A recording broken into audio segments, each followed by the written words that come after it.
Encontrei.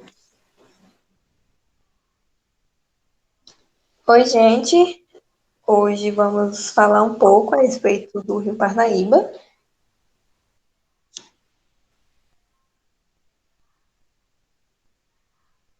A aula de hoje vai ser realizada pelo Vinícius e por mim, Daniele, certo? Então, o tema que escolhemos falar é sobre a situação do Rio Parnaíba, recuperação e preservação da mata ciliar.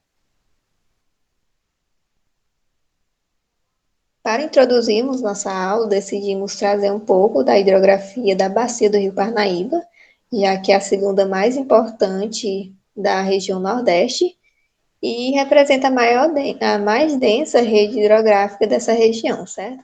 O Rio Parnaíba, ele também é conhecido como Velho Monte, que foi um nome dado pelo poeta Costa e Silva, que escreveu um poema Saudade, em 1908, sobre as suas belas paisagens, e que ao olhar, né, o poeta ao olhar sobre um determinado ponto, ele avistou, né, que seria parecido com um monge alongando suas barbas. E nesse poema ele até descreve que as espumas seria a barba do monge. Então o rio também ficou conhecido como o Velho Monge.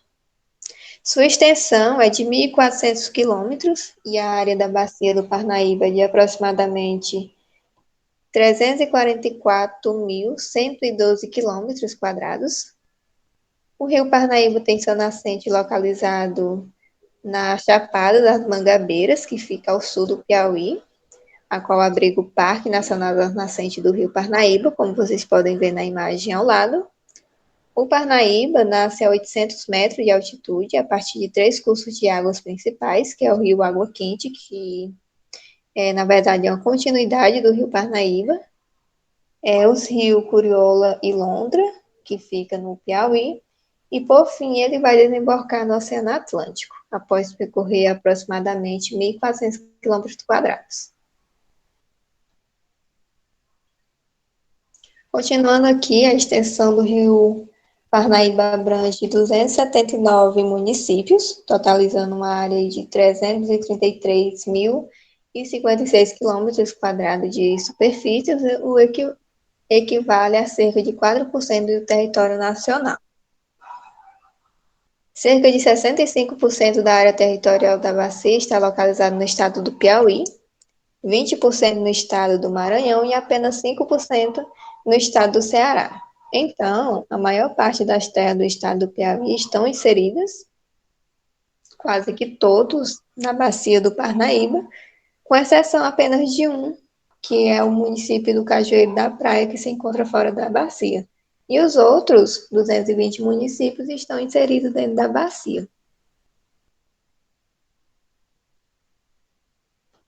A bacia do Parnaíba se divide em três unidades fisiográficas, que é o Baixo Parnaíba, o Médio e o Alto Parnaíba, e em um segundo nível, que a bacia pode ser dividida ainda em 7 subbacias.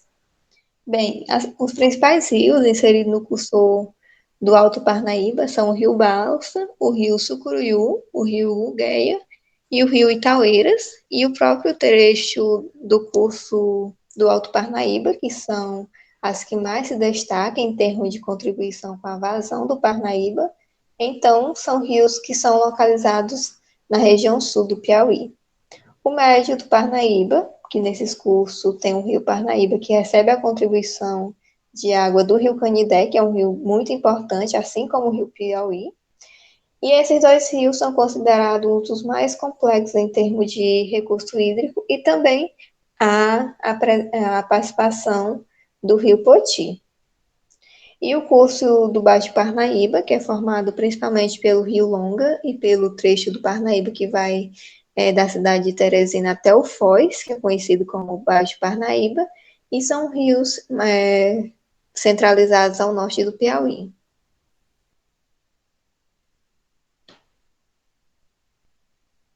Cobertura vegetal da bacia do Parnaíba. Bom, a vegetação da bacia do Parnaíba, ele é de acordo com a classificação do Parnaíba. Então, no alto do Parnaíba ocorre os biomas do Cerrado, a Caatinga no médio e baixo Parnaíba e o Bioma costeiro nas regiões mais litorâneas do Baixo Parnaíba, com predominância dos dois primeiros, onde a vegetação da bacia precisa ser urgentemente ser preservada. Agora vamos falar um pouco sobre a degradação das nascentes. As nascentes, elas são enquadradas pela área de preservação permanente e são protegidas pela Lei de número 12.651, que dispõe sobre a proteção da vegetação nativa, que é a mata ciliar, que o Vinícius vai falar mais à frente, que estão localizadas ao longo das margens do rio, de córregos, de lagos, represas e das nascentes, e tem a função ambiental de preservar os recursos hídricos, assim como a paisagem, toda a biodiversidade e assegurar o bem-estar das populações humanas. Só que a realidade, né, é outra, né, mostra um cenário totalmente diferente quanto ao cumprimento da legislação no país. Então, a degradação dos corpos hídricos aumenta à medida que o homem ocupa o espaço e começa a explorar o ambiente. Nos centros urbanos, as mananciais e nascentes são os primeiros a experimentar os efeitos negativos desse processo, principalmente pelo aterramento e a impermeabilização de pontos de afloramento da água para a expansão daquela área urbana, a contaminação desses corpos de água pelo lixo e esgoto doméstico e também o industrial.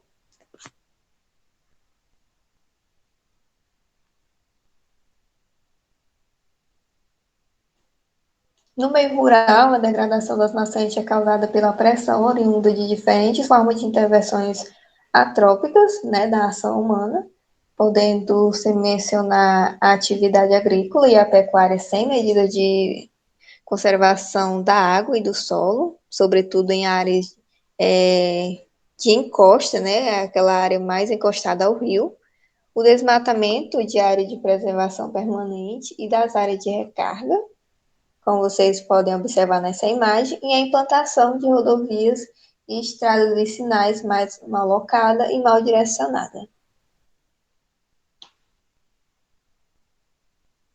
A degradação das nascentes estão também ligadas à adoção de queimadas nas atividades agropecuárias, e outra forma de degradação é o cultivo agrícola, né, no entorno das nascentes, e a criação de animais com livre acesso às nascentes, como vocês podem ver na imagem, uma nascente totalmente pisoteada pelos animais.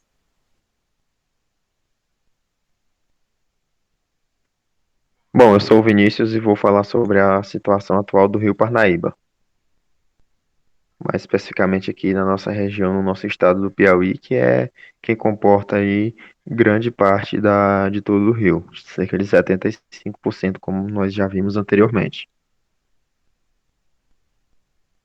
Bom, a situação do Rio Parnaíba. O desmatamento da mata ciliar devido ao crescimento econômico e à expansão urbana, demográfica e agropecuária.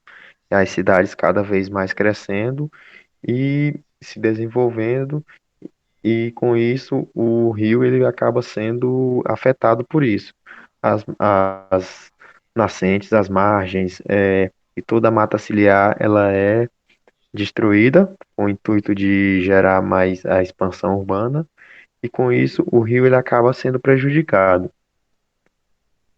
Alguns outros problemas sociais, como por exemplo a falta de locais adequados para descarte de lixo, acaba prejudicando também, porque as pessoas vão dispersar lixo nas margens dos rios. O rio também vai acabar sendo poluído por conta da atividade industrial. As indústrias elas vão acabar dispensando os resíduos dentro desse rio, que isso vai contaminar peixes. Esse lixo também nas margens do rio, ele pode provocar incêndios por conta do material descartado. Isso facilita muito e vai acabar destruindo a mata ciliar que está ali em volta. Bom, aqui a gente tem algumas notícias que, infelizmente, não são boas notícias sobre o Rio Parnaíba. O Rio Parnaíba, por ti, se transformou em esgoto, diz ambientalistas. Aqui a gente tem a notícia da nossa cidade. A poluição do Rio Parnaíba mata vários peixes. Essa destruição da mata ciliar também ela vai acabar matando alguns peixes de várias formas. Porque algumas árvores que estão ali fazem parte da mata ciliar, que estão ali em torno dos rios, elas acabam dispersando frutos e os peixes acabam comendo. Quando essas árvores são destruídas, já é uma fonte a menos de alimento para os peixes. Aqui mais uma notícia, essa aqui em Floriano. Bom, a importância da mata ciliar. Primeiro, o que é mata ciliar? Mata ciliar é a formação vegetal nas margens dos nós, córregos, lagos e represas. Como vocês podem ver nessa representação aqui do lado, a mata ciliar, ela é justamente toda a vegetação ali ao entorno do rio. Ela também pode ser conhecida como mata de galeria, mata de várzea, vegetação ou floresta ripária. O Código Florestal, que trata sobre a preservação da mata ciliar, é a Lei 4.771/75, mais especificamente no artigo 2. Bom, aqui a gente tem alguma representação da importância da mata ciliar na produção de água.